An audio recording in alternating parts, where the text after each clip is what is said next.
This is Criteria.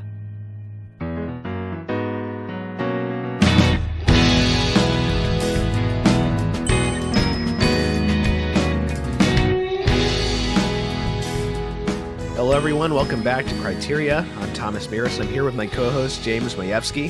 Hello, James. Hey, Thomas. We're continuing a topic that we began a few episodes ago when we discussed the film The Awful Truth with our friend Nathan Douglas. We introduced this idea, this genre of screwball comedy, and we'll be continuing that that genre discussion today.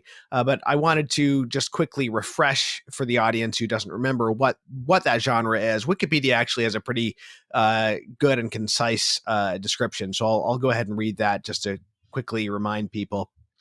It's a subgenre of the romantic comedy genre that became popular during the Great Depression, beginning in the early 1930s and thriving until the early 1940s, that satirizes the traditional love story. I found this part interesting. It has secondary characteristics similar to film noir, distinguished by a female who dominates the relationship with the male central character whose masculinity is challenged. The two engage in a humorous battle of the sexes, which was a new theme for Hollywood and audiences at the time. So today we'll be sort of continuing this topic with a great director of this period he really started directing in the 40s, but he was a great writer in the 30s as well.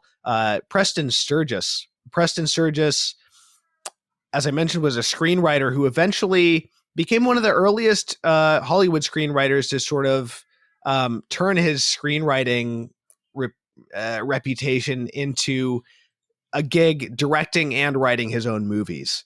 And so he was one of the first to do that in Hollywood. He had also been one of the first to be a sole writer of a script outside the studio system and then selling them to the studio in a complete form, which is the sort of the spec script model, which became common practice in Hollywood. And that happened with his film The Power and the Glory, which was based on the novel by the Catholic novelist Graham Greene. And supposedly this film also was a big influence on Orson Welles' Citizen Kane. So he was pretty important even before he became a director.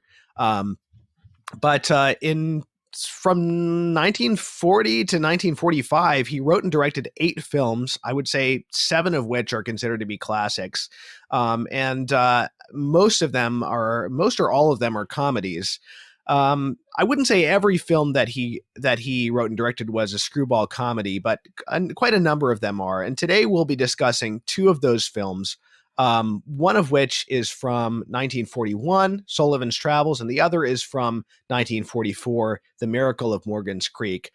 Sullivan's Travels, I'm not sure is necessarily a screwball comedy. It has some of those elements. Miracle of Morgan's Creek most definitely is a screwball comedy. And so we're very, very happy today to have a guest here with us who has been on the podcast before when we discussed. He actually was the first guest we had on this show, now that I think of it. He came on to discuss John Ford's classic Western Stagecoach. He's a well-known Catholic cultural critic, a poet, and a translator, best known for his translation of Dante's Divine Comedy. Tony Esolen, welcome back to the show, Tony. Hi, Thomas. Great to be here. Well, this is yet another installment in the things I have seen Anthony write about on Facebook or in articles that I think would be great to discuss at length on a podcast. We did that with Stagecoach. We did that with Sir Gawain and the Green Knight over on the Catholic Culture podcast. And I've seen you mention Sullivan's Travels in at least 2 or 3 articles you've written, I think. So what is it about this film that has stuck with you? The odd thing about Sullivan's Travels is that Sturges is both satirizing the socially conscious movies, especially of Frank Capra. In fact, Capra is mentioned a couple of times in the movie. At the same time as he's actually giving honor to those people who are using film to explore some of the darker sides of man's life on this earth, especially among the poor. The premise of the movie is you would think, my gosh, I mean, this is a movie about making movies, and it's so early. Gee, I thought we only did that nowadays, that we're smart. But the central figure in the movie is Sullivan, Sully, as he's called by his handlers and bosses.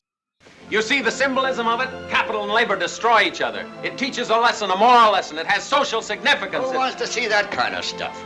It gives me the creeps. Tell them how long it played in the music hall. It was held over a 5th week. Who goes to the music hall? Communists. Communists? This picture's an answer to communists. It shows we're awake and not dunking our heads in the sand like a bunch of ostriches.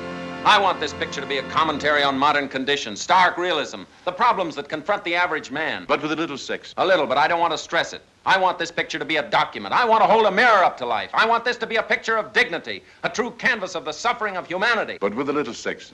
With a little sex in it. How about a nice musical? How can you talk about musicals at a time like this, with the world committing suicide, with corpses piling up in the street, with grim death gargling at you from every corner, with people slaughtered like sheep? Maybe they'd like to forget that. Then why do they hold this one over for a 5th week at the music hall? For the ushers? It died in Pittsburgh. Like a dog. What do they know in Pittsburgh? They know what they like. If they knew what they liked, they wouldn't live in Pittsburgh. That's no argument.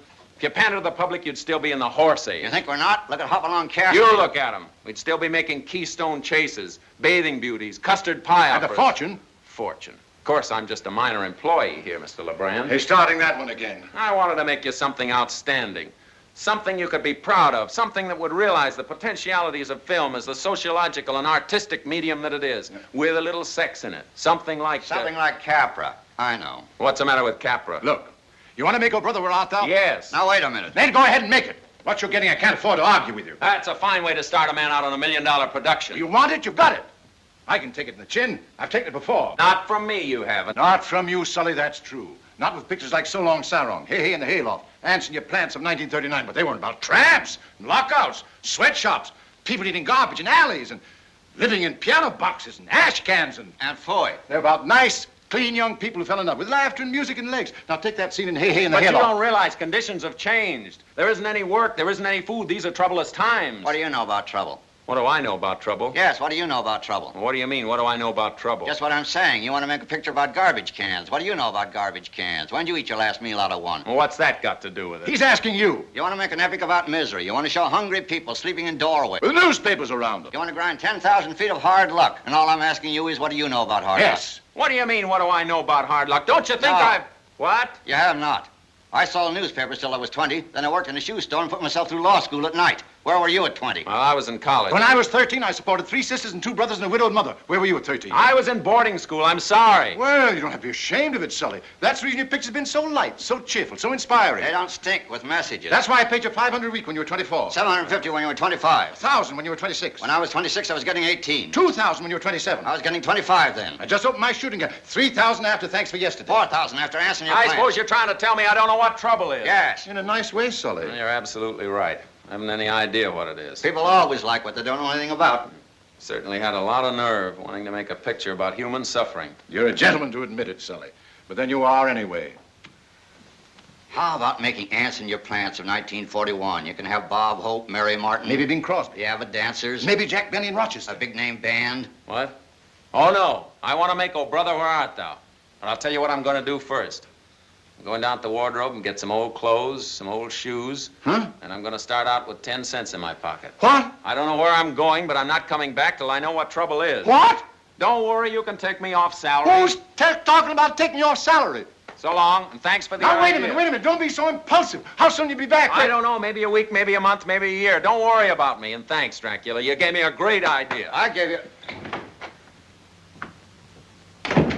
Now look what you've done. Yeah, what I've done. With your lies about selling newspapers. I sold as many newspapers as you supported a family of 13. I opened a shooting gallery, didn't I? With money you borrowed from your uncle. We better insure him for $1 million. He's worth more. The bonehead. Yes, but what a genius. Get me a copy of that old Brother, Where Art Thou? I guess I'll have to read it now. Make that 2 copies. Why should I suffer alone? And Sullivan is played brilliantly by the all-American good guy actor Joel McCrea.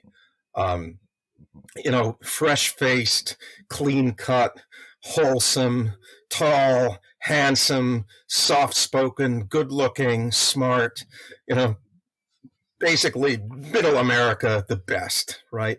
And he's not known any suffering, so he's going to go out and find out how the other half lives. And boy, do we get a movie in which I defy anybody to tell me that they know what's going to happen from moment to moment in this movie. And that's true of a lot of Preston Sturges's films. A lot of them have just crazy endings, and The Miracle of Morgan's Creek may be the craziest of them all in some ways, or it just sort of keeps escalating. Joel McCrea's character is trying to base this social commentary film on "Oh Brother, Where Art Thou?" That's also a movie in real life by the Coen brothers, which you may or may not have seen. Riffing off of Sturges, yeah. Yeah, exactly. And so they've actually cited him as a major influence on their comedies. And it's interesting. He has been cited by a lot of contemporary filmmakers as an influence. Everyone from Aaron Sorkin to James Gunn to John Lasseter at Pixar have cited Sturges as influences on their writing. And it is interesting how this film is kind of paradoxically both sort of a message film and making fun of the pretension behind message films at the same time. There's a few kind of funny lines. I think something about something stinks with messages, I think, is one of the lines one of the character uses about these kinds of films. Veronica Lake, who is McCrea's co-star in this picture, says, "There's nothing like a deep dish movie to drive you out in the open," which is a great line. And poor Veronica Lake, she was 4'11", and Sturges sets this up just deliberately because McCrea was a very tall man. So Veronica Lake plays a down and out actress who is actually on her way back home, to leave Hollywood for good, when she runs into Joel McCrea in his disguise as a bum, temporarily getting back to Hollywood to sort of restart his attempt to go out among the people and find out how they live. She buys him breakfast, and she's seen the seamy side of Hollywood, and she's sort of disillusioned by it. And she's not at all interested in the kind of movie that Sullivan wants to make. She actually liked those lighthearted, airy, fluffy things. Yeah, what are some of the things he wrote? Hey, Hey in the Haystack. Hey, Hey in the Haystack. Ants in Your Plants of 1939. Yeah. Something like that. It's a movie that is actually very, very hard to describe because the gags come fast. There's a lot of physical slapstick, but there's a lot of really profoundly moving and not ironical, not flippant, because Sturges is not flippant, right? I mean, Sturges, this movie and others of his movies really depend upon a very real, powerful attraction between men and women.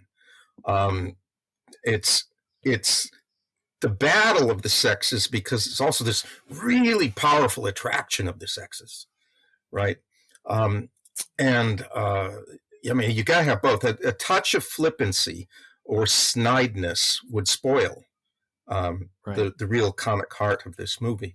And Joel McCrea never in his life did anything that was merely snide or flippant and reductive. That's that kind of thing. My gosh, though, the scenes. See, Veronica Lake, to tell your viewers, right? We don't want to give away too much of the plot here, but Veronica Lake decides to go out with Sullivan. Somebody's got to take care of him after all, because the big lug, he's never really lived sort of on the other side of the tracks. Somebody's got to keep him from getting into all kinds of trouble. And they do actually see much of what is, human suffering, but also the beauty of human beings, even in their suffering. Yeah, I think one of my favorite segment of the movie as far as that's concerned is that the main, it's sort of right in the middle of the movie, is this montage we get with music of them just spending some time with hobos, and going to the revival meetings and sleeping in a big clump of people on the floor and being on the train and dumpster diving for food and all this stuff. And of course that eating what they eat. Yeah, exactly. Sleeping on the floor, and there's no room on the floor in the charity place. There's an old man next to them snoring loudly without any teeth. And it looks grotesque, but it's also deeply, profoundly human. Yeah. Well, and still, I want so much to talk about. I don't want to spoil a movie. I think it has the greatest scene set in a church in any Hollywood movie that I know of, and there have been many Hollywood movies with powerful scenes set in churches.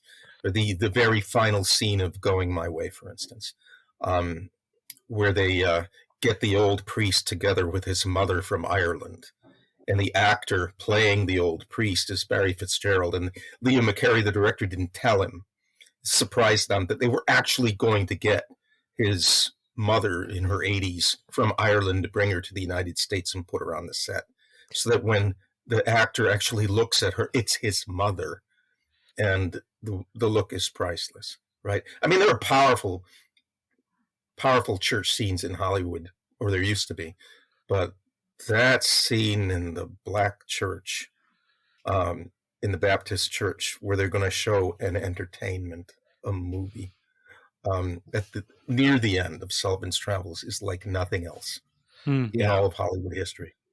Well, we do spoilers on this podcast, so maybe I'll just tell people, it's worth seeing these movies before listening to our full discussion, because they are quite surprising. But in order to go as deep as we want into them, we do necessarily have to sort of talk about the whole thing. So I wouldn't worry too much about that. And we can get into that plot development later, which leads them to that wonderful church scene. I wanted to give James a chance.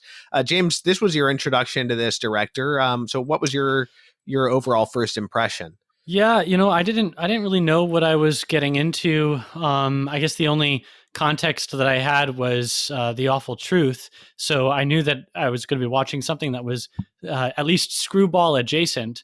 And at the beginning of Sullivan's Travels, there are some screwball-y elements that are very prominent. Also of Morgan's Creek, with like the really quick overlapping dialogue and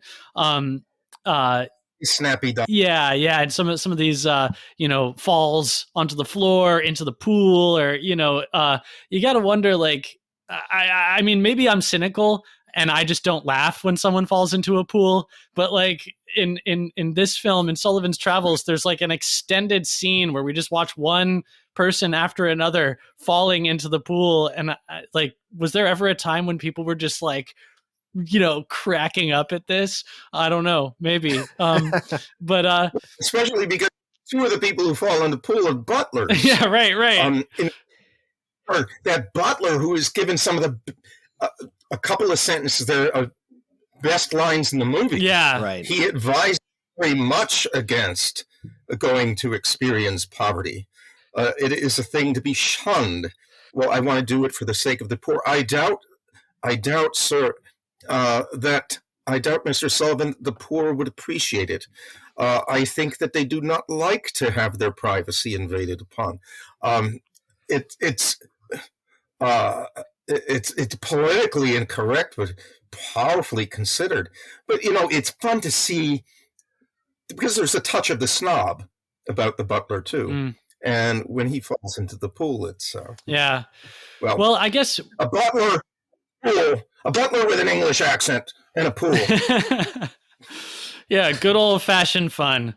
But yeah, I guess one of the things that struck me so much was just how familiar this world seems to me. I guess, in the grand scheme of things, this really isn't all that long ago.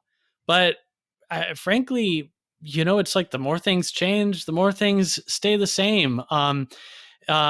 Veronica Lake's character, her whole spiel about, what it's like being an actress, an up and coming actress in Hollywood, sounds like something, you might have heard a year or two ago during like the Me Too confessional stuff. And, the stuff with the like sort of Hollywood snobbery about sort of, making films for the working class, like the effect that these films are going to have, smacks of the kind of hubris that you hear year after year in the Academy Awards, and this sort of like, and is undercutting it, right? Yeah, right. Totally.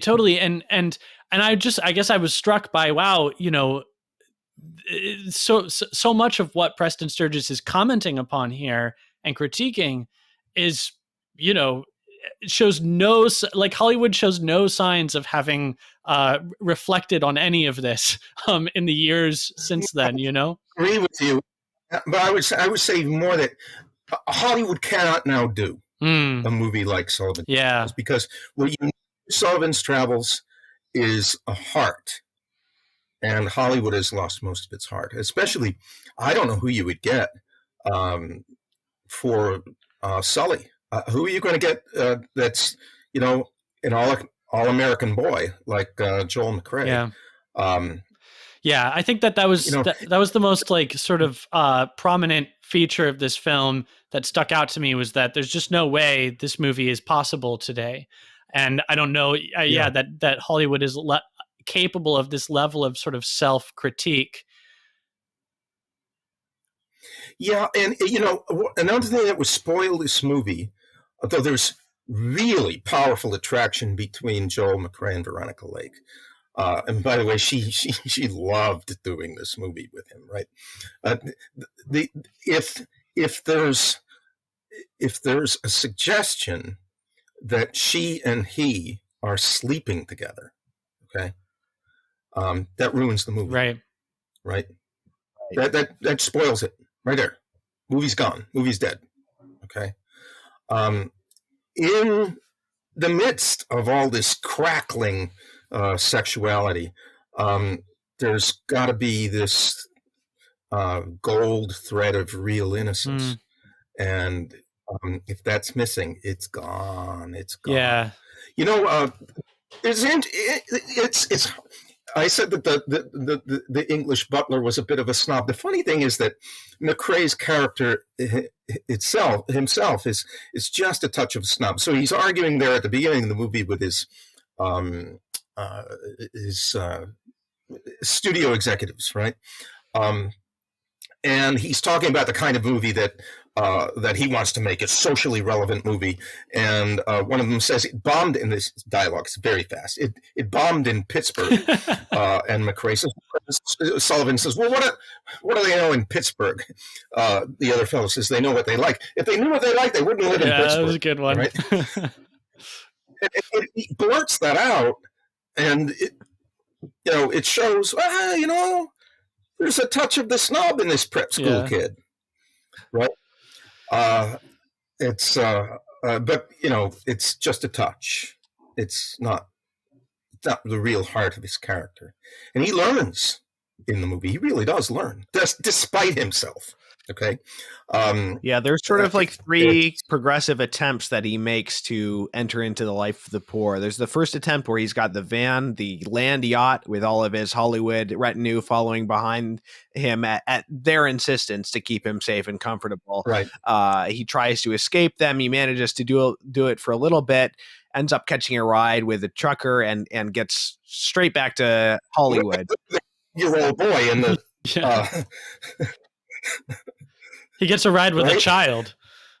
Oh yeah, well, the kid, yeah. The whip. That's the first ride. That's the first ride he gets, and then there's a ride that takes him back to Hollywood after that. What is a whippet tanker, by the way? I don't know. I looked it up. I think it was an old like World War I era type tank. I didn't look very closely, but it was one of these sort of highly mobile with the little turret in the center kind of tanks. Early tank design, yeah. And then comes his second attempt, and there he really that part of that is that wonderful montage, which lasts 5 minutes more of scenes without any spoken words and beautiful music. That's a really good cue yeah. that scene has. And one really beautiful moment where their backs are to us, and they're standing, they're looking out towards the sunset. And it's a Mutt and Jeff sort of scene that it's Mutt tall, small, Jeff big, tall. And he puts his arm around her. Yeah. They put their arms around each other. We see this from behind. She's dressed, of course, as a boy, in order to be hanging around with him there. And it's really moving. But then the third time, it's totally by accident, isn't it? Yeah, and it's his own, and it's in a sense his own naivete that gets him into that situation, and that he's finished his homeless tour. He's now going back for one last visit to give everybody $5 bills, and there's it's a nice sentiment, but there is something a little bit naive about it, I guess, and a little bit patronizing. Yeah, and he ends up now really going to the bottom, right? Okay, unwittingly, and everybody thinks he's dead.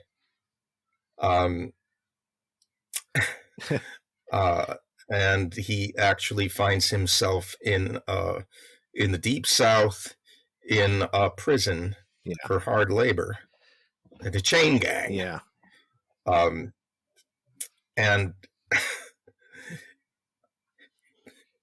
the only way he can get himself out of there at the end is he gets the idea. He accuses himself because Sullivan has been apparently murdered. He accuses himself of his own murder, so that finally somebody will discover him down there, and all the truth will come out. But while they're down there, okay, there's a trustee who actually helps him, who gives a little water when he's in the cooler. Or in the hothouse, for punishment.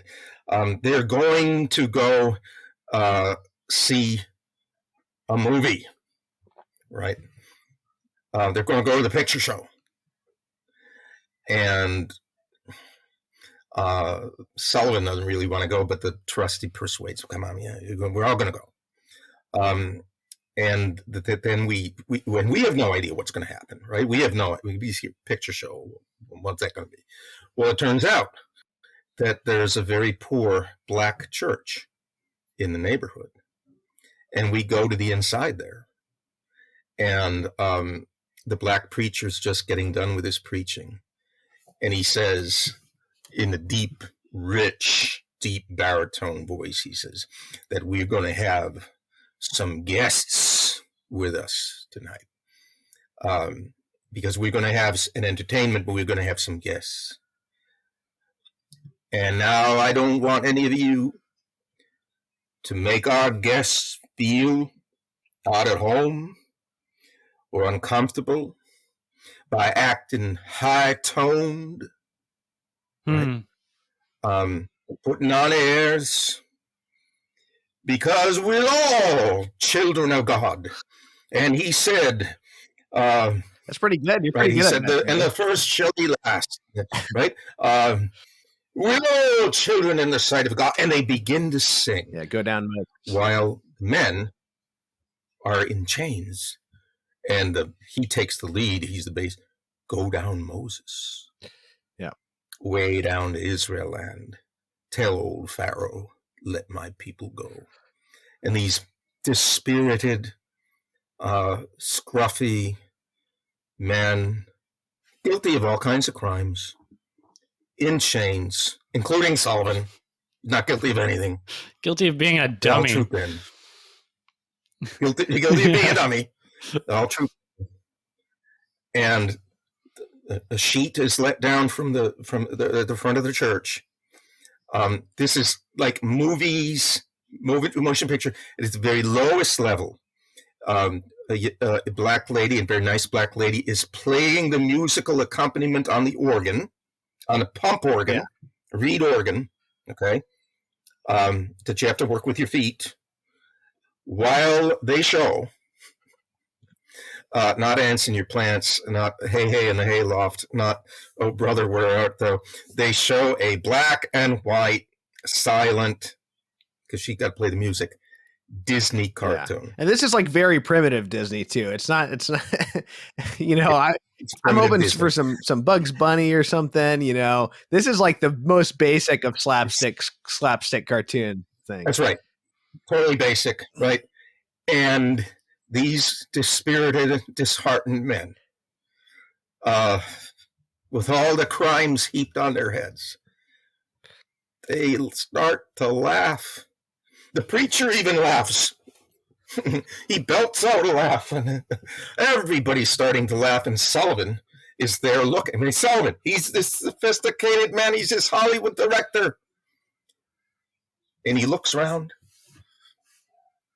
and he looks at the screen, and he starts to laugh. And he laughs, full-hearted laughs. And there's again, it's like in this movie, there are about a dozen moments that you never see. Yeah, but you can watch movies now for 30 years and you'll never see a movement. You'll never see a moment like that. Yeah.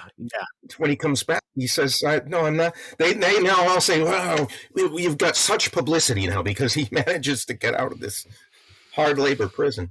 Now you got some publicity. Now you go forth and make, oh brother, where art thou? He said, well, no, I'm not going to make it.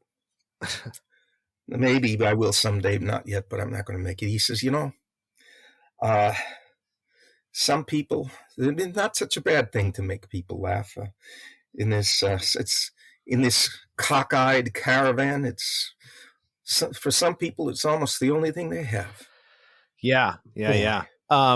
And that's like the last word of the movie. Yeah, it's a great ending, and I also appreciate that church scene because there's a couple other scenes with a black character who's in the Hollywood retinue, which maybe smack a little bit of, you know, the sort of disrespectful treatment shown to black people in Hollywood. And then I feel like this church scene kind of redeems it because it's fully human and they're really and it's totally deliberate, right? I mean, you really have to see this scene as against the black cook scene in the land yacht, right? Played by the actor Snowflake. That's the name given on the credits, Snowflake, right? A lot of slapstick there, but the black church, holy cow, that's amazing. Yeah, it's incredible because there's just at the beginning of the movie, there's no way that you can expect to end up in the deep South with a chain gang watching a Disney cartoon in this Baptist church, you know, and that was the other thing that, you know, as soon as I started watching this movie and, you know, maybe like by the time I was 20 minutes into this, I thought, wow, I really have no idea where this is going to go.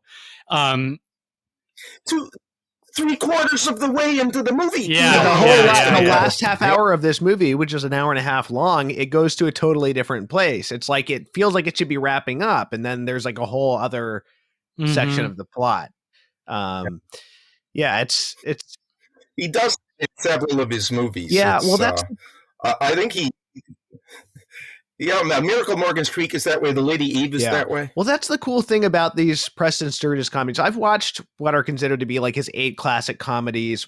I think 7 of them were made between 40 and 44, and then the last one, Unfaithfully Yours, is 1948. And they're all worth watching because each of them is kind of unique. I mean, they don't seem to follow a formula to the same degree that plenty of other, you know, well-beloved classic comedies or westerns or noirs or whatever genre it is of the time follow. And there's often something very unpredictable about them. It's sort of a unique concept for each. Yeah, in both these movies, it's interesting that you mentioned, Thomas, you've mentioned film noir twice now. And they really do. Both of these movies here, at times, skirt very close to tragedy. Sure. I mean, especially Sullivan's Travels, right? There's real evil in Sullivan's Travels. There's evil also in Miracle of Morgan's Creek, that it's played down, but that too skirts very close to. Yeah. Well, there's that would be utterly. Yeah, breaking. in the background of both of these films, there is this like real darkness that's lurking, and sometimes it's kind of amazing. Sometimes it gets a little uncomfortable. I felt this a little bit more prominently with Miracle at Morgan's Creek, where sometimes I would just sort of think, "Wow, this is heavy." And then someone would crack a joke.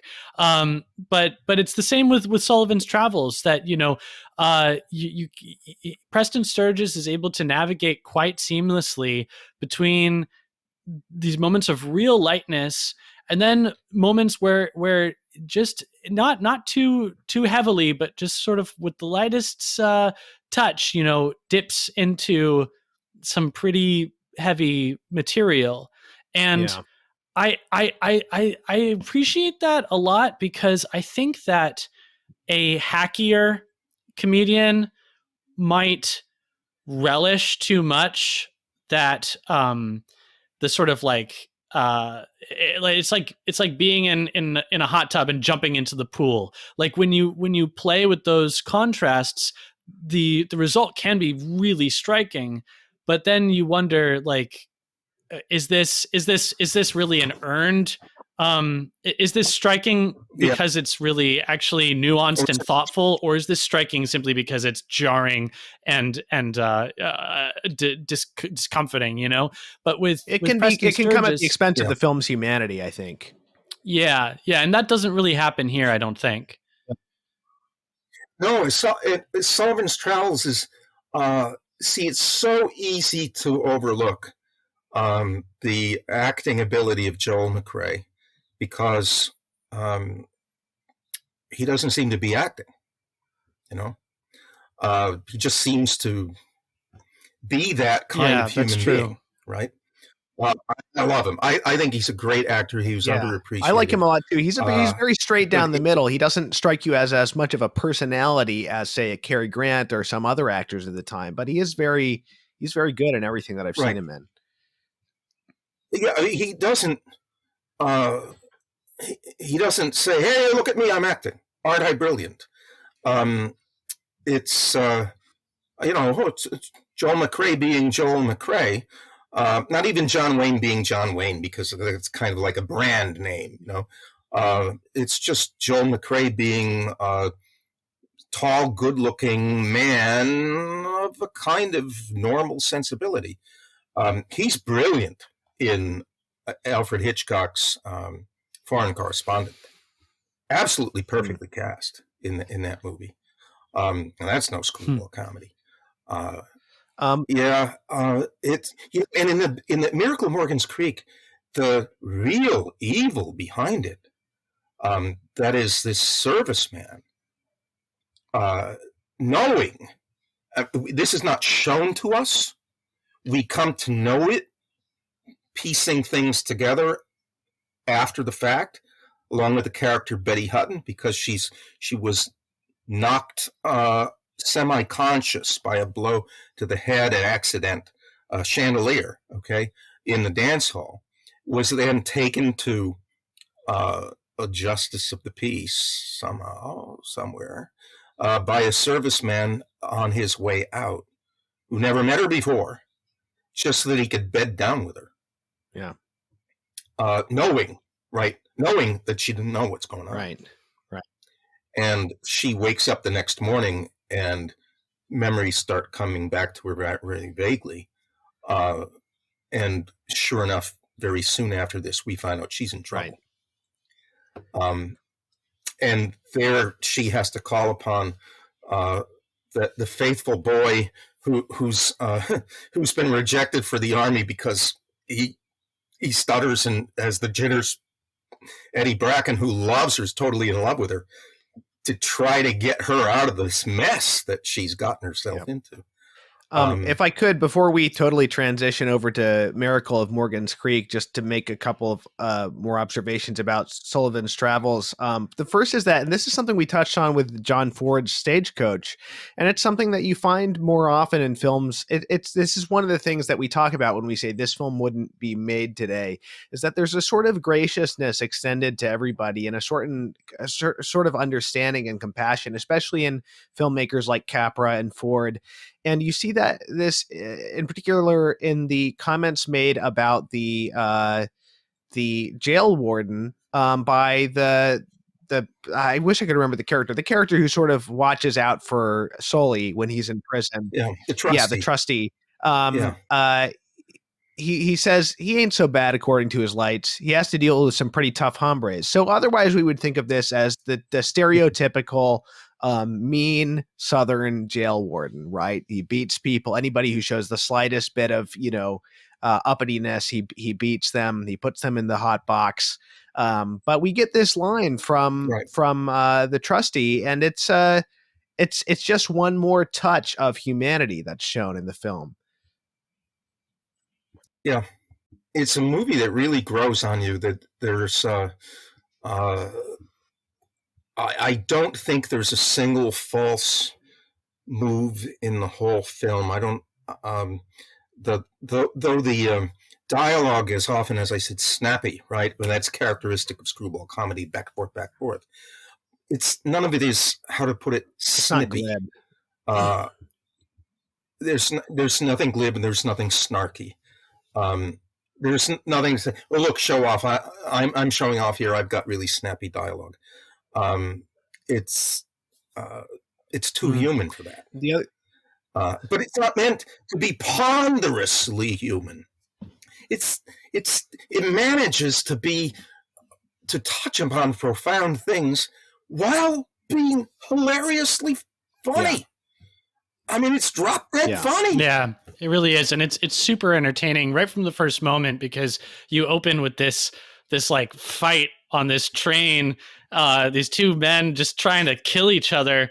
And then, we find out that it's Sully pitching his latest film, and it's all a metaphor for how capital and labor destroy one another. And it's just like already hilarious. But it's also great because then we get this later scene in the we've got multiple train yard scenes, but the most dramatic one is when he's attacked in the train yard by a homeless man. And where the first scene is totally over the top, even before you know that it's not a scene from this film per se. It's a scene from a film within the film. It's still kind of over the top and ridiculous. But this other scene is deadly serious, and it's totally grotesque when we see this guy throwing his tripping and running through the train yard across this big. There's a great shot of him running. He steals the man's shoes. Yeah.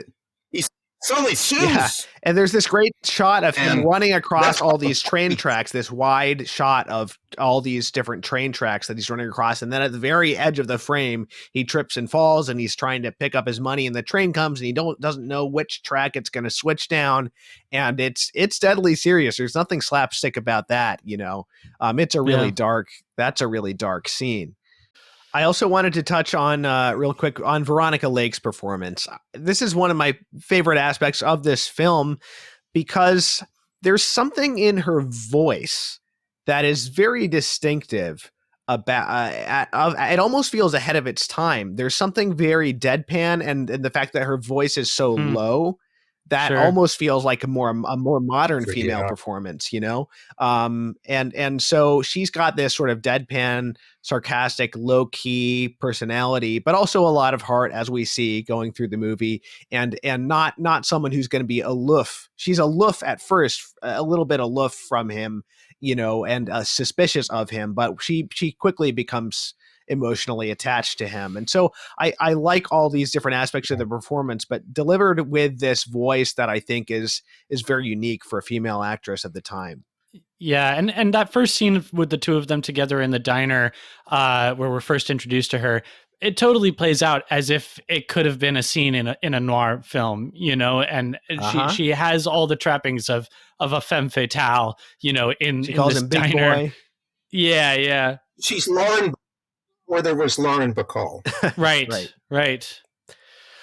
She was a fashion icon of the time. She has this this peekaboo haircut that was adopted by women all over the country. And I think I read that she ultimately had to do a PSA to tell people to stop using that peekaboo haircut because women during the war were getting their hair stuck in the machines at factories and it was causing accidents. Wow. So she had to tell women to stop wearing their hair in the front over one of their eyes like that. But she was like a huge fashion icon at the time. You know, it's all to her credit, I think, that she got along with her co-star Joel McCrea as well as they did. I think they ended up living very different kinds of lives. McCrea was one of the good guys in Hollywood on a personal level. He was married once and forever, right? So, I mean, that marriage went, I don't know, 50 years till their deaths, till whichever one died first.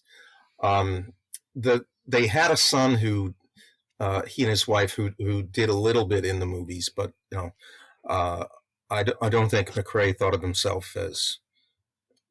He didn't take himself seriously. He took his acting seriously. He didn't take himself seriously. Staunch Republican, by the way, conservative Republican, for what that's worth. Back in the days when that meant something.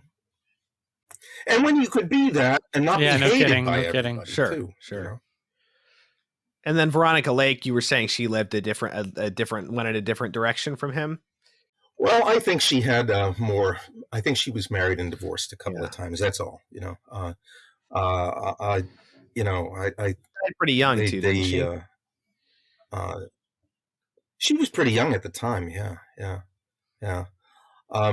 And I think she ended up out of Hollywood after about 15 or 20 years because the life was ruining her. By the time if you ever see a clip of her doing an interview around 1969, 1970, she looks about 15 years older than she really was. Because it's a hard life. But I don't know if you know this, but the female star of Miracle at Morgan's Creek, Betty Hutton. Do you know anything about her life? No. Oh, okay. Well, this is fascinating. All right. By the way, it's a Catholic actor from Canada who told me some years ago I had to watch the movies of Preston Sturges. Okay. Any Canadians out there?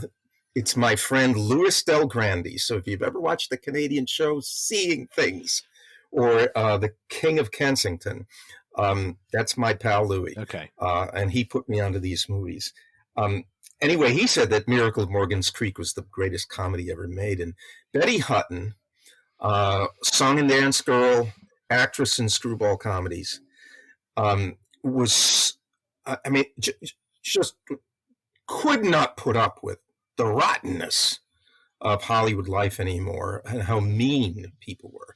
It just got out of it. Her life was starting to fall apart. She had to get out of it. And she converted ultimately. She got out of Hollywood around the mid-50s. By the end of the 60s, she had met a priest, and the priest brought her to Jesus Christ. And she followed this priest. He was, or a friend of his was, pastor at a church in Rhode Island in Newport. And Betty Hutton, after her Hollywood career,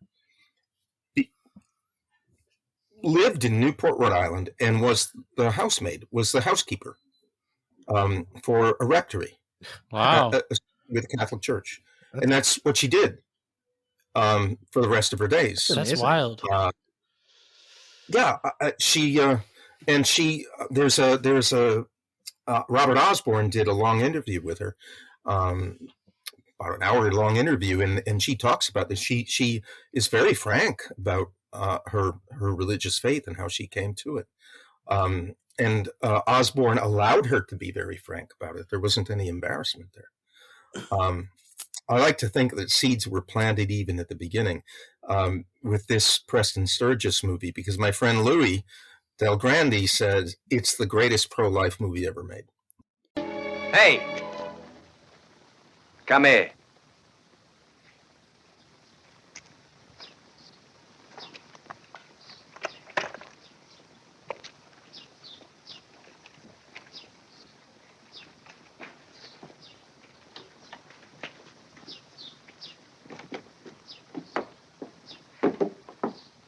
Want to have a little talk with you. With me, Papa? No, with your gentleman friend there. You go in the house. Yes, sir. Go on. Sit down. What are you so nervous about? Who's nervous? There's getting to be quite a little talk in the town. Oh? Where I come from, we don't skulk around the bushes, you get me? Yes, sir. When we gotta cross the street, we don't crawl through the shore to get there. Yes, sir. When we got something to say, we say it. Yes, sir. When is the happy event?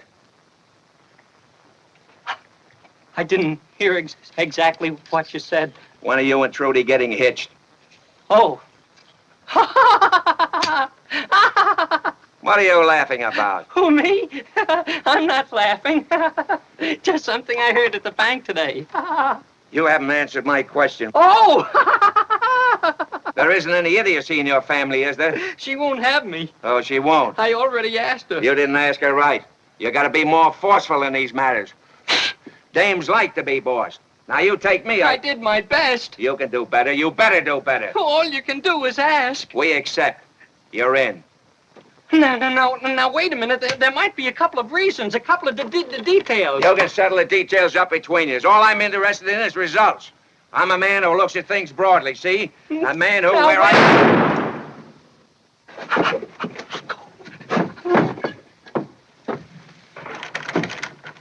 I almost forgot. Congratulations. Thanks.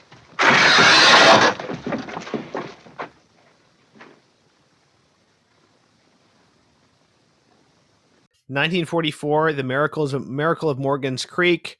And this movie is just relentless. I mean, this is, it's just one escalation after another. And you feel so bad for this poor guy played by, oh gosh, I'm forgetting Eddie Bracken. Yeah. Who was also the star of what is my third favorite Preston Sturges comedy, Hail the Conquering Hero. For me, that was the other funniest one of them all. And actually, Sturges had a whole kind of unofficial stock company of actors. You see a lot of the same people in the films. Uncle Charlie in both Sullivan's Travels and Miracle of Morgan's Creek. Any of you oldsters have watched My Three Sons, the old TV sitcom. William Demarest is a big Preston Sturges actor. And he, frankly, to me, is the funniest person in all of Preston Sturges films, typically. The single funniest actor. And in this, he gets a much bigger role than he did in Sullivan's Travels as the father, the single father of Betty Hutton's character, who has a lot to deal with, and is a great character. So yeah, you already kind of laid out the basic concept of the film, is that there's this this relationship between this boy played by Eddie Bracken and this girl played by Betty Hutton, and he's been in love with her since they were in elementary school, and she's not paying so much attention to him these days, and she's really set on going to the party for the going away soldiers. Her father doesn't want her to go, so she tricks him. And or not tricks him, but she guilts him into instead of taking her on a date like he was supposed to, just letting her borrow his car and drop her off and go to the dance by herself against her father's wishes. And because he's a bit of a sap, he goes along with it after she sort of makes him feel bad about it. And then she ends up in trouble, and he's the one that she uses to try to get herself out of trouble. And in the course of the one mishap after another, she actually comes to love him. Yeah. So this is interesting because, I mean, this film pushes boundaries in a way, just in even discussing a sort of not an unwed marriage, but a quasi unwed marriage. Right. You couldn't even show someone. And it's really a rape. Right. Right. And you couldn't even show someone pregnant. You couldn't show a pregnant woman in Hollywood at the time. Oh, wow. So it's also interesting to consider that all the craziness in this film, in a sense, happens to prevent people from finding out about an unwed pregnancy. Right. Or a scandalous pregnancy, which is interesting. I mean, it's obviously a very different ethos of the time that was considered so important that she make this respectable as soon as possible. It almost feels like it's as much about, for her at least at the beginning, it's as much about the scandal, avoiding the scandal, as it is about, I need to have a stable family for this child. Like that's the immediate concern. Yeah. Well, I think we can't have things both ways, right? Unfortunately for us, sinful human beings as we are, and easily tempted to sin, we can't be protected against our own bad inclinations, except if there are guardrails. And one of the guardrails, in this particular case, one of the guardrails is shame or scandal. Right. It's impossible to say simultaneously, marriage is holy. It's what almost every young boy and young girl ought to be aiming towards. It's holy and it's forever. And at the same time say, oh, well, you do what you do out of wedlock. It's okay. I mean, those two things don't cohere. Right. And now, of course, we want to be as humane as possible, and Sturges is, right? I mean, someone's in trouble. Well, we got to come to their assistance. But now, we are a people who take scandal at trivial political things. When the great sins of our time are right in front of our faces. We do them all the time. It causes no scandal. Yeah. If we were talking about Sullivan's Travels being an example of a film that couldn't be made today, there's definitely zero capacity to explore the kinds of things that this film explores today. Well, it wouldn't even make sense. It's not even that they would refuse shame to make it. It's like it wouldn't even make sense under our social conditions. Yeah, that's right. And because it's not just the fact that, like you said, Thomas, it's not just the fact that she needs to have a husband and a father to have a stable family. But it's also because of the scandal. And it's also a big problem that she actually did marry a guy, right? Like that bigamy is a big problem for a big obstacle for them as well. Right. So the mishaps involve somehow trying to regularize the thing that's impossible to regularize. And at the end of the movie, the bigwigs have to come into play. We got to get the governor in play, right? I mean, have to be pardons. And fast, right? It happens very fast. It happens, in fact, while she's in the hospital. Yeah, I wonder if there isn't a commentary there about how institutions are just not suited to this level of like compassion or sort of sorting out where justice is in the particulars, that we need these guardrails of sort of general moral principles and social, shame or reward. But that if you're looking to the justice system, if you're looking to the banks, or you're looking to the police, or to kind of understand your situation, it's going to be really, really difficult for that to be the case. Places, man, right? Institutions can only do institutional things. The real human work has to be done by human beings. Yeah. Case in Hail the Conquering Hero, too. Where a bunch of army men decide that they are going to take it upon themselves to turn Eddie Bracken's character into a hero because they want to do a good deed for his mother. It's not the Army or the Navy that can get that done. It's a bunch of guys. It's fascinating. Without the absolute loyalty of Eddie Bracken, right? Norval, his name is in the movie, and Betty Hutton's sister. Right? what a killer she is. She's ruthless. Yeah. Gosh. She got some of the best lines in the movie too, because I mean, she is partly sympathizing with her sister and desiring to help her out, but also, how would you be so dumb?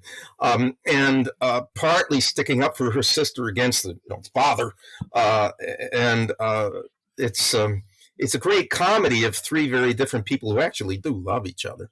The father, the two daughters, and then you throw Eddie Bracken into the mix, and whenever he gets excited, he starts to stutter. There's this great scene where he's on the porch with William Demarest, the father, and the father is getting out his revolver, aiming it and cleaning it, and it reminded me of where that term "shotgun wedding" comes from. I would keep that in mind. Back in those days, you see. It's interesting. This was pointed out to me by one of my friends from Touchstone magazine, Alan Carlson, said that in the turn of the century, around 1900, out of wedlock births for blacks in the United States were in single-digit percents, right? 5-6% we're talking about, roughly that of whites. But that does not mean that they were all conceived out of wedlock. Among the poor, the pattern was to, anticipate perhaps the wedding day, and then her brothers come and show up at your door, and you say, well, hi boys, what's up? He said, well, Jim, we're here to congratulate you on your upcoming nuptials. Yeah, right. Yeah. And everybody understood. Yeah, that's the thing you do. Yeah. Right? It's totally not ideal, but it's like, what are you going to do in those kinds of circumstances? I mean, it's like you were saying, Tony, sinful creatures that we are, there have to be these kinds of, these guardrail sort of system fail safes, for when things do go off the rails, how to just kind of wrench them back together. Right. I think that was, sorry, go ahead. Yeah. And even to the awareness, right, that is the kind of thing that would happen, is sometimes enough to, if not to keep you entirely clean, to ensure that you only get yourself into that kind of trouble with a woman that you, or and that you would be agreeable to marry. Right. Yeah, it's fascinating watching this film because it really feels like, a time capsule. I'm looking at a different world, and I'm getting a little peek into what it might be like if there was any sort of sense of sexual mores or like guiding principles. I mean, I was so struck by Betty Hudson's concern, her character's concern for resolving this previous marriage so that she could be free to marry again. She says at a certain point, I couldn't do that to you. It would be bigamy. I couldn't do it to you. And anybody else nowadays would just be like, what are you talking about? This is not a problem. Like, that wasn't, Well, nowadays you have this stuff peddled to little kids. Yeah. But what's significant is that even when Betty Hudson's character is told, I forget what the character's name was. When Trudy's told that nobody knows, that nobody will be the wiser for it. It'll just be you and me who know. She still can't go through with it because it's like marriage is even though she's talking about divorce and annulment, for her it still represents a real, institution. So it really is like a completely different social landscape that's being navigated here, and it's really fascinating. And Preston Sturges is highlighting some of the absurdities that result in these kinds of circumstances. But I don't think it's it's certainly not with a view toward criticizing the very institutions that are being protected, right? We really want what he knows he's got to set up for us to want. Eddie Bracken's character is in many ways silly, but he's a really good human being, and he really does love Betty Hutton, and she's stupid for not seeing it, and she's used him terribly, right? I mean, she has treated him in a rather cavalier and shabby way, but they belong ultimately together. And so the whole thrust of the movie has got to be to get them together. Meanwhile, she's pregnant, and that's also moving towards its finish. Did you think, right, you're watching this movie for the first time, the last 90 seconds of the movie? No, I mean, I began to wonder because at a certain point, right, maybe about halfway through the film or 2/3 of the way through the film, I remembered how the film began, which is, oh my goodness, there's been a miracle at Morgan's Creek.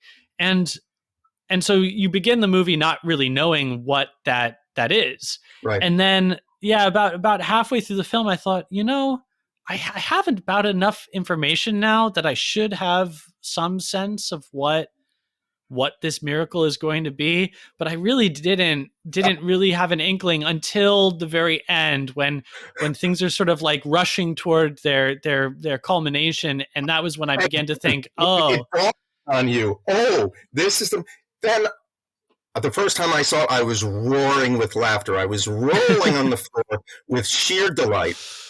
This is it. I never expected this. Yeah. I have a strong memory of my first viewing too. It's just being having my mouth hanging wide open for towards the end of the movie. Like, yeah, imagine that you're you're neurologically wired so that you're like normal there, and you're married, and it's one thing to be a nervous father in ordinary circumstances, right? But imagine him in those circumstances, right, in a hospital, and then what happens?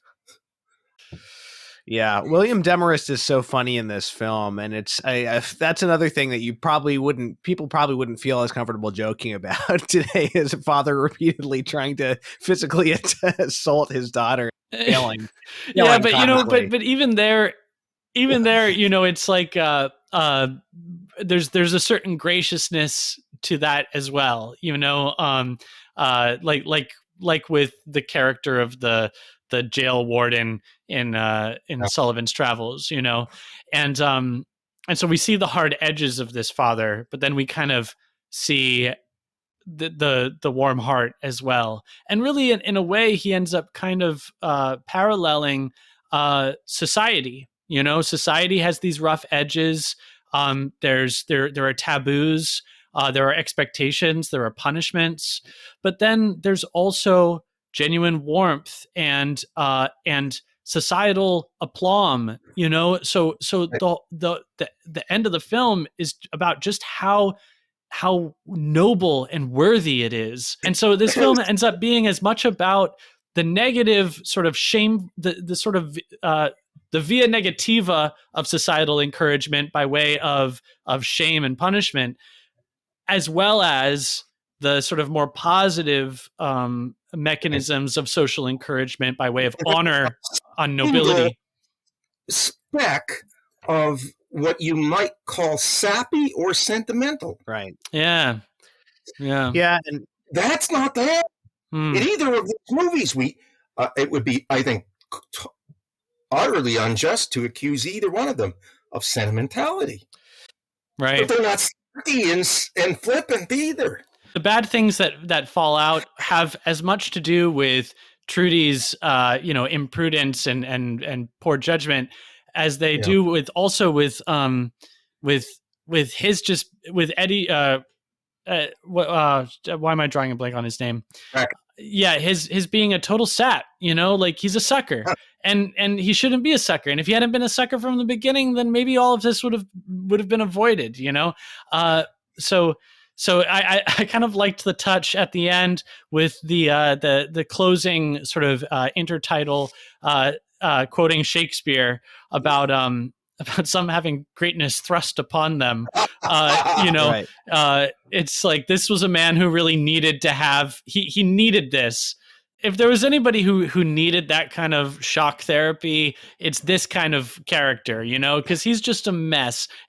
Now everybody's got to see the other Preston Sturges movies, like the Palm Beach Story and the Awful Well, the Truth governor and, in this film, the governor and his assistant are actually characters reprised from Sturges' first film as a director, The Great McGinty. I only just realized that looking at Wikipedia.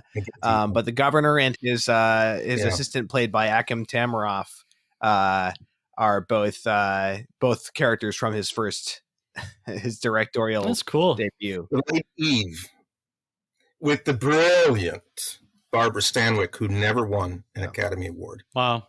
Go figure. Opposite Henry Fonda, of all people, playing the sort of the deadpan dumb guy, and the incomparable Charles Coburn as her The Lady Eve.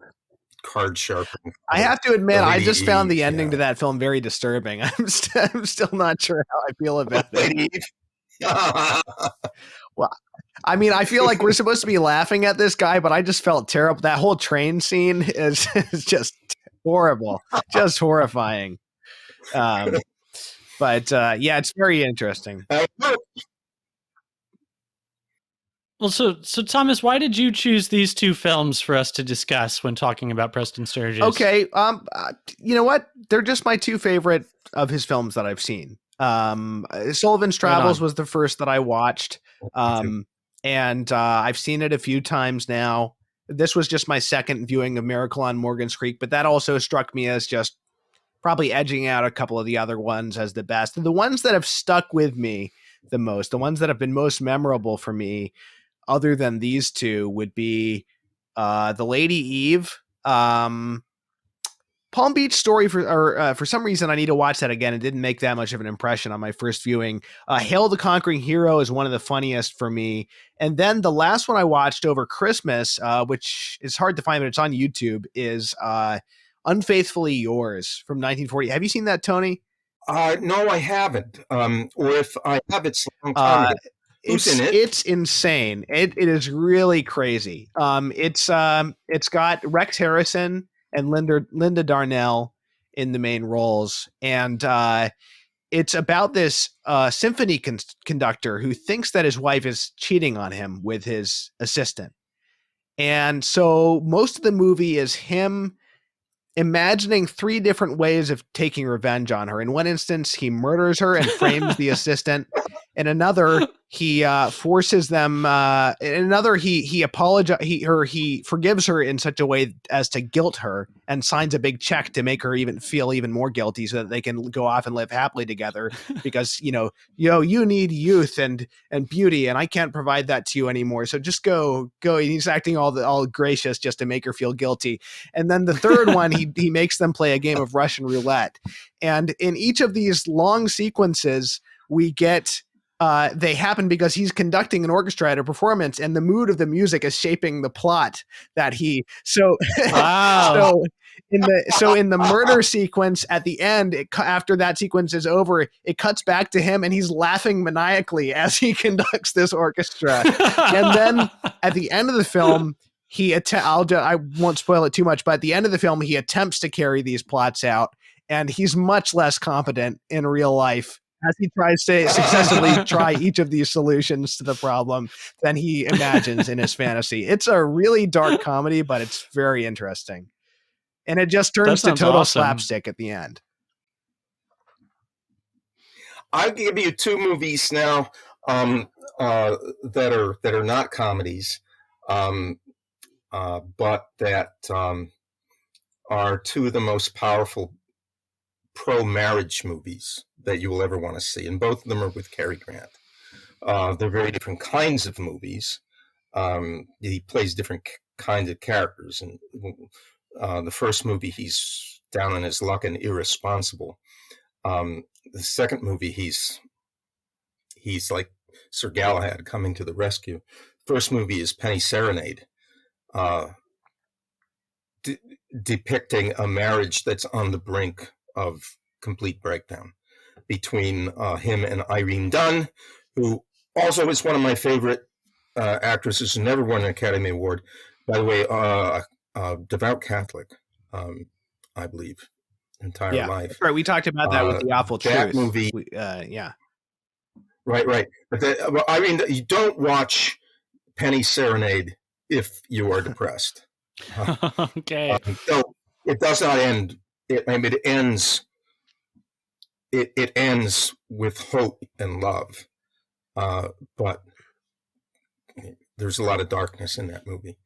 Not viciousness, not nastiness, but sheer unhappiness, darkness, disappointment, cruel disappointments. Penny Serenade in the second movie, People Will Talk. Okay. And in People Will Talk, Cary Grant comes to the rescue. He plays a doctor, comes to the rescue of a young student. He's a doctor and a teacher at a college. A young student who sees him as a patient, but she also is attracted to him.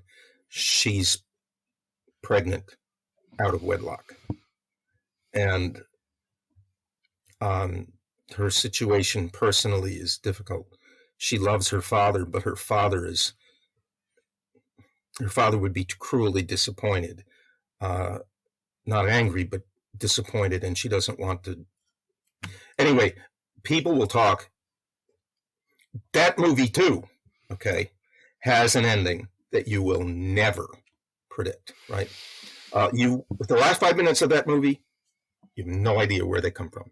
The most unusual conversation in Hollywood history happens in the last 5 minutes of that movie. It's one of my wife's favorite movies. And so Penny Serenade, People Will Talk.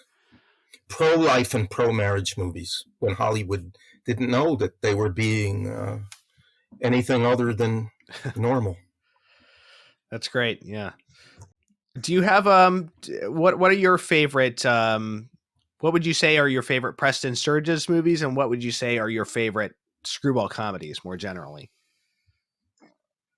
I think I would go with the two that we've had today. I think Sullivan's Travels is my favorite screwball comedy of all time, and my favorite is Preston Sturges movie. And then I would probably pick Miracle of Morgan's Creek.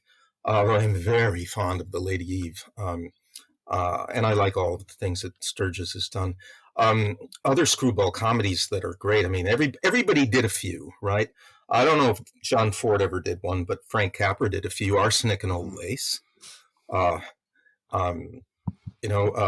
Cary Grant did a whole bunch of them. Bringing Up Baby. Mr. Blandings Builds His Dream House. The Bachelor and the Bobby Soxer. There are a lot of really good ones. And then once you get creepy with regard to sex, that's it. Yeah, it's not possible anymore. Right. Not possible. Yeah. I my favorites, I think, are The Awful Truth. I think that's my favorite. Have you seen that, Tony? And then another one, which kind of has a similar ending, which is It Happened One Night by Frank Capra, is another of my favorites. Oh gosh, yeah. Happened One Night, sure. That's a great one. That's a deeply Catholic movie too. The moral law makes mirth possible. It otherwise degenerates into lewdness and the lassitude that comes after lewdness, right? There you get the strange old medieval saying, omne animal post coitum triste est. Every living creature after copulation is sad. Wow.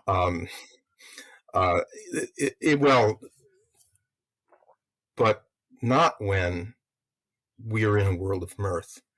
And the sheer innocent merriment, I think, is gone. Most of our young people have never known it. Never known it. Where would they know it? So lately, my wife and I have been watching one of the situation comedies that has long been held up for contempt by people who know better. The Adventures of Ozzie and Harriet, right? Well, we have actually been watching them. They're not sentimental. They're a bit zany. They're fun. They are funny, actually. They're intelligent and funny. You like the people. But one thing that just leaps out at you, it's the Nelson family itself that stars in The Adventures of Ozzie and Harriet. This husband and wife and their two boys, right? The Nelsons are the Nelsons. And you can watch, as you watch the series, you watch these boys grow up and they start dating. And there are dances all the time. The attraction between boys and girls is natural, effortless, to be expected. It's the weekend. Well, what are you going to do? Well, you're going to go out on a date. Well, where are you going to go? Well, you can go to the dance, because there's always a dance someplace or other. You can go to the bowling alley. You can go do this. You can go do that, right? I mean, everybody expects this sort of thing. And, there's a lot of innocent flirtation.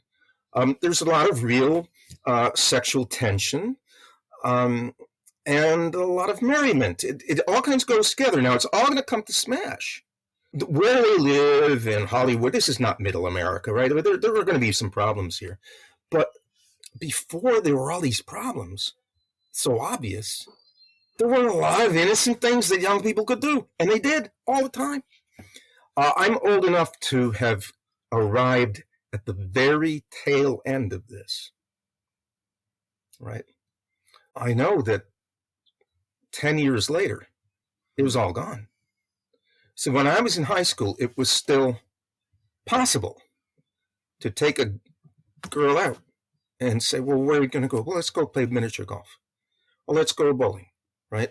Well, let's go get something to eat. Let's go to a movie. And nobody would assume that you were doing anything more than that, right? Well, you might be kissing, but you wouldn't be doing more than that. As soon as I went to Princeton, as a freshman in 1977, that was not the case there. And in many ways, it was a very dark place, because there was it no longer had been obliterated, at least morally acceptable, if not downright wholesome ways in which boys and girls were expected to get together all the time to have fun. That didn't exist at Princeton, and there was a lot of loneliness, and things have gotten incomparably worse. That's another thing. It's like a nostalgia that I get watching these films. It happened watching The Awful Truth. It's a nostalgia for something that I didn't even have. Like when they go out in The Awful Truth out to the club to go dancing, and it's like everybody's dressed up. It's really well lit. There's, a live band, like it just seems like my kind of vibe. I would love to go to a place like that, go out with my wife, and it looks like a lot of fun. Except for that nightclub singer doing the bit with the wind machine. Yeah, but even that was funny, because it was like everybody was super embarrassed, like this was too lowbrow, so yeah, This, okay. My wife bought she found online an issue of Life magazine from 1943. The reason why she bought it was that it featured a story on the town where we live right now. Okay, and the story is called "Letter from Home," and apparently we live in a Magdalen College of the Liberal Arts is in a small town in the mountains, New Hampshire, 1,100 people at the time. Not too many more now. 110 boys were in the service at that moment when the article was written, in a population of 1,100. So the girls were, waiting for the boys to come back home.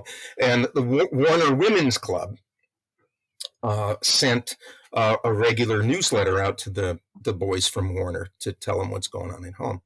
And so a writer for life got hold of the idea, came to Warner and wrote a big article about what's going on in Warner, so that all the servicemen everywhere in our armed forces would read the article. And he said, I'm giving you this because though you don't live in Warner, these are the sorts of things that almost all of you know from your own towns, right? One of them is what everybody looks forward to: the Saturday night dances at the high school hall. And high school is just on the street. It's right on the main street. Not out in the boondocks somewhere, not a consolidated district high schools, right there on the main street. And they have Saturday night dances. And when you read in this, you see everybody goes to the dances. This is not just teenagers. Huh. Everybody goes. So mom and dad are going, grandma and grandpa are going. And there's a picture of an 11-year-old boy dancing with grown women who are twice as tall as he is. That's having a grand old time, because that's what everybody does. It's every Saturday night there's a dance at the high school. And there probably has not been such a thing in this town for 20 years. Yeah. It was a regular part of life. And the author is assuming Warner's just like every place in the United States. Yeah. And the band is just the local guys playing musical instruments. Right. I mean, when they go to the high school dance, or not the high school dance, it's the, it looks like it is at a high school, but it's the dance for the servicemen at the beginning of Miracle at Morgan's Creek. Again, I thought, hey, this looks like a good time. And then they go to the country club, and the country club seems like a great time too. Right. The light, it's well lit, and, respectable people and champagne. I mean, of course, like, there's darkness there too, but it has to be like, it has to operate in the shadows and through manipulation and trickery, and sort of under the cover of dark. Right. It can't just be out in the open. And that's like, I have this nostalgia for something I never even experienced myself, Oh yeah, I mean, there's a scene in oh gosh, why am I forgetting it? The young guy and the young gal are out walking in a park, in a city park. It's very late at night when a group of children come up. Okay, one of them's got an accordion. You can't take it with you. You can't take it with you. That's it, right? It's Jimmy Stewart and Jean Arthur. And you can't take it with you, right? And the boy who's the leader of this, and none of them can be more than 13 years old, says to Jimmy Stewart, you want to learn the Big Apple?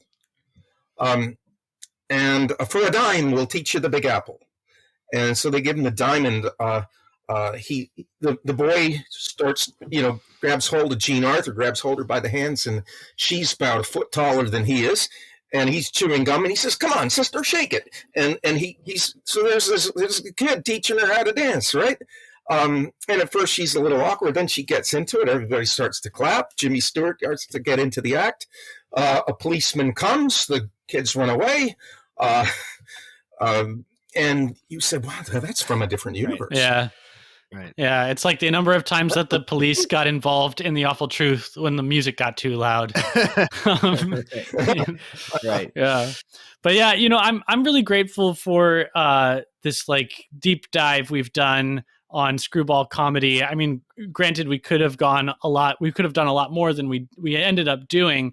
But this is sort of the first time that we've really done this on the show. But I, before we like close this chapter on criteria, talking about the screwball comedy, is there anything else that we need to say about this genre before we wrap it up? I've sometimes said to my students that the West enjoyed an 800-year-long tradition of love poetry, love songs, and what we might loosely call romances, right? Romantic comedy. And that came to an end in my lifetime, right? There are still like zombie type things that go by the name of such, but they're not really. How many love songs will your average young person even know, right? Love songs, beautiful love songs. Where that tradition is dead. Yeah. So the revolution killed it, buried it, and it was we take it for granted. It started in the High Middle Ages. It lasted until the sexual revolution. It had its death rattle in some of the decadent songs of late rock and roll, and it's dead. It's dead.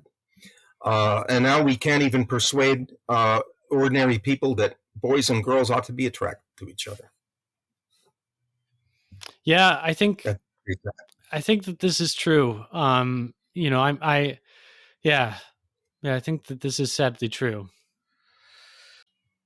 Tony, before we go, is there any new writing you have out? Any new books or anything you want to promote?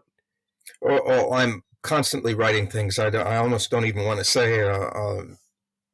I'm working on a couple of books right now. What I really would like to promote is our college, Magdalen College of the Liberal Arts up here in Warner, New Hampshire. Beautiful site on a mountain. And not only are we faithfully Catholic, but you get a heck of a great education in arts and letters, and science and philosophy and theology. It's a wonderful community, and I'm really blessed to be part of it. Great. And so, yeah, I'll link people to Magdalen College as well. Okay. They have some nice newsletters that you're involved with that I've read. Yeah. I'm just started. In fact, I owe them something. Okay. Well, thank you so much, Tony, for coming on the show. This was really fun. Well, thanks for having me. This is a blast. Yeah. Well, I think next we have to do the Twilight Zone. It's been a long time coming. That was the first thing that idea I ever had for a show with you was when I was starting my other show, the Catholic Culture Podcast. I saw a thing where you said you wish someone would pay you to talk about every episode, write an article about every episode of the Twilight Zone. And so at the time, back in 2018, I was like, I want my first episode of the Catholic Culture Podcast to be Anthony Esolen talking about the Twilight Zone, because then nobody will possibly be able to pigeonhole my podcast. They'll have no idea what's coming next. So that didn't end up happening because I think I just didn't know how to get through to you at the time. But yeah, we'll have to do that at some point. I've only seen one episode. Yeah. So maybe sometime down the line, we'll have you pick 3 episodes to discuss, because I've only seen one. I'm not at all an expert on it. You've only seen one? I saw the one where the guy tells the story about being at the monastery in the middle of the wilderness and the devil shows up. That's literally the only one. Oh, yeah. Well, almost all are Greek tragedies or Christian comedies. Yeah. Mostly Greek tragedies. Yeah. And I'm going to give you one to watch that'll, pound you in the gut. It's called Walking Distance. Walking Distance. Okay. Mm-hmm. Walking Distance. All right. Thank you so much, Tony. Thanks, Thomas. Thanks, James. And everybody who's listening, please do check out these movies and subscribe on the Catholic Culture channel if you're watching on YouTube. I think we'll be in our next off Vatican film list movies. We will be getting into film noir finally a little bit, but we'll be doing some Vatican film list, some more Vatican film list movies before then.